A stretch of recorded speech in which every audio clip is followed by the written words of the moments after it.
Сайн байцгаана уу? Үндэсний статистикийн хорооноос 2020 оны 4-р сарын бүртгэлтэй ажилгүй иргэдийн статистикийг танилцуулъя. Аймаг нийслэлийн хөдөлмөр эрхлэлтийн байгууллагад 2020 оны 4-р сарын эцэст 7.7 мянган иргэн шинээр бүртгүүлж, 1.8 мянган иргэн ажилд зуучлагдсан орж, 4.7 мянган иргэн ажил идэвхтэй хайхгүй байгаа шалтгаанаар бүртгэлээс хасагдсан байна.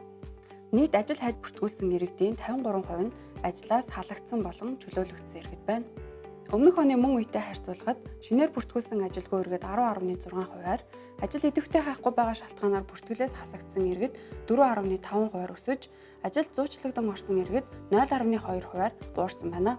Хөдөлмөр эрхлэлтийн байгууллагад 2020 оны 4-р сарын байдлаар нийт 33 мянган иргэн бүртгэлтэй байгаа ба тэдгээрийн 62.6% нь бүртгэлтэй ажилгүй иргэд, 37.4% нь ажилтай боловч өөр ажил хайж байгаа иргэд байна.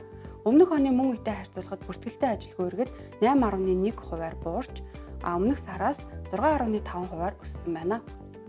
Улсын хэмжээнд нийт бүртгэлтэй ажилгүй иргэдийн 54.6% нь 15-аас 34 насны залуучууд байна.